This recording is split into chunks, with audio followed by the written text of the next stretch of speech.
आंख मलते हुए mobile screen पर देखा तो शगुन का फोन था। उसे देखते ही आहान के सारे सपने छूमंतर हो गए। शगुन आहान की बीवी शनाया की कजन थी, जो हमेशा ही आहान को नीचा दिखाने की कोशिश करती थी। मोबाइल की तरफ देखकर आहान ने बुरा सा मुंह बनाया और फिर कुछ सोचकर फोन उठा लिया। तभी दूसरी तरफ से आवाज आई, क्या बात है जीजा जी, फोन नहीं उठा रहे आप? जवाब में आहान ने कहा, नहीं शगुन मैं।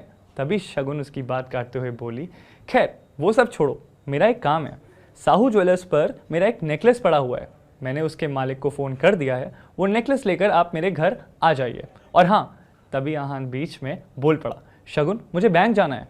और मैं तभी शगुन ने कहा, मेरे प्यारे जीजा जी, ये बैंक जाने के तेवर आप किसको दिखा रहे हैं? पलना तो आपको हमारे टुकड़े पर ही है, इसलिए ये बहाना छोड़िए और 1 घंटे के अंदर मेरा नेकलेस लाकर मुझे दीजिए। और हाँ, वो ज्वेलर्स आपको 30,000 रुपये भी देंगे, उसमें से 1 पैसा भी गायब नहीं होना चाहिए। तभी आहान थोड़ा चिढ़ते हुए बोला, देखो शगुन, एक तो मैंने आज तक कभी चोरी की नहीं है, और दूसरी बात ये कि अगर इतना ही मुझ पर डाउट है तो ये काम किसी नौकर को भेजकर क्यों नहीं करवा लेती? इस पर शगुन की तंज मरी आवाज़ आई, प्यारे जीजा जी, आप ये बात कब समझेंगे कि इस घर में आपको बहस करने की इजाज़त नहीं है, इसलिए जितना आपसे कहा जा रहा है उतना कीजिए।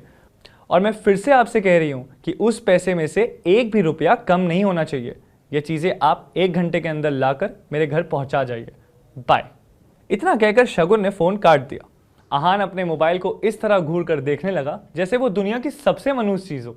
जल्दी आहान फ्रेश होकर बाथरूम से बाहर आया और जल्दबाजी में अपनी अलमारी की तरफ बढ़ा, जिसमें सिर्फ 2 जोड़ी पुराने कपड़े रखे हुए थे। उनमें से जो सबसे साफ कपड़ा था, आहान ने उसे पहनने के लिए चुना। तैयार होकर वो बाहर निकला और जैसे ही सामने देखा तो उसकी सास यामिनी गिल अपनी कुछ सहेलियों के साथ रम्मी पार्टी में व्यस्त थी। तभी यामिनी जी की एक सहेली ने अपनी सैंडल की तरफ देखकर कहा, देखो ना यामिनी, आज तुम्हारे यहाँ आते वक्त मेरी सैंडल का स्ट्रिप टूट गया, अब मैं वापस घर कैसे जाऊंगी? इस पर यामिनी जी ने मुस्कुराते हुए कहा, तो इसमें टेंशन लेने की क्या बात है, तू पार्टी एंजॉय कर, मैं किसी सर्वेंट से बोलकर सही करवा देती हूँ। जवाब में वो औरत बुरा सा मुंह बनाते हुए बोली, अरे नहीं, मेरी बहुत महंगी सैंडल है, मैं किसी नौकर पर भरोसा नहीं कर सकती। वैसे भी मैं टूटी सैंडल दोबारा नहीं पहनती, पर क्या करूँ, घर तो जाना ही है। जवाब में यामिनी जी मुस्कुराते हुए बोली, अरे नौकर नहीं, बस नौकर से थोड़ा ऊपर है और वो तेरा काम अच्छे से करवा देगा। आहान उस तरफ से निकल ही रहा था जब यामिनी जी की नज़र उस पर पड़ गई। उन्होंने आहान को पुकारा, अरे सुनो आहान, इनकी सैंडल सही करवा लेना ज़रा। तभी यामिनी जी की सहेली ने कहा, यामिनी, ये काम दामाद से?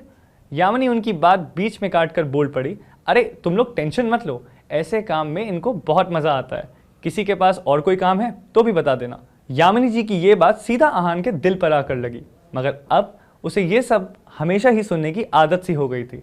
उसे याद था कि आज उसका बर्थडे है, मगर ये सिर्फ उसे ही याद था, बाकी किसी को भी इससे कोई मतलब नहीं था। तभी आहान ने यामिनी जी से कहना चाहा, मगर अभी मैं शगुन के काम से। उसके इतना कहते ही यामिनी जी ने आंखें दिखाते हुए कहा, बहस नहीं, जल्दी से काम खत्म करके आओ।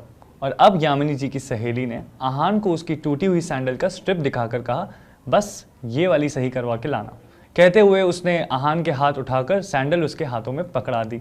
आहान सर झुकाए हुए सैंडल की तरफ देखने लगा। ना चाहते हुए भी आहान को यह काम करना पड़ रहा था। उसे जाते देख यामिनी की बाकी 2 सहेलियों ने भी अपने अपने काम पकड़ा दिए।